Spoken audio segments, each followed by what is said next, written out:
ابو بکر نام تو آپ نے بارہا سنا ہے، کبھی یہ بھی معلوم کیا ہے کہ بکر کا معنی کیا ہے؟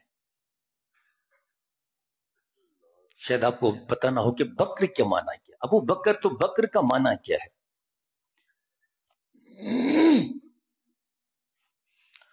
بکر کا معنی یہ ہے کہ جب مالی پودے لگائے، ان پر محنت کرے، پھر پودے تیار ہو جائیں، اس پر جو پہلا پھل آتا ہے اس کو بکر کہا جاتا ہے۔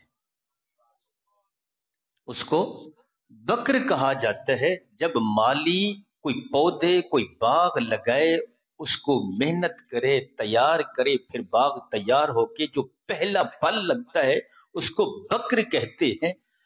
جب میرے حضور نے بطحا کی وادی میں توحید کا اعلان کیا تو جو پہلا پھل تیار ہوا اسے ابو بکر کہتے ہیں، جس نے سب سے پہلے۔ اچھا، قرآن میں بکرتوں و اصیلا بھی ہے، اس کا مطلب یعنی صبح اور شام۔ اب صبح کا کیا؟ صبح کہ جب مؤذن آذان پڑھے اور اس کی آذان پر جس کی آنکھ سب سے پہلے کھلے اسے بکر کہتے ہیں۔ جب میرے حضور نے مکے کی وادی میں کفر کے اندھیروں میں اس وقت جب صبح کی آذان توحید کا اعلان کیا تھا، توحید کی آذان پڑی تھی، تو اس آذان پر جس کی سب سے پہلے آنکھ کھلی وہ صدیق اکبر کی ذات تھی، اسی لیے آپ کو ابو بکر کہا جاتا ہے۔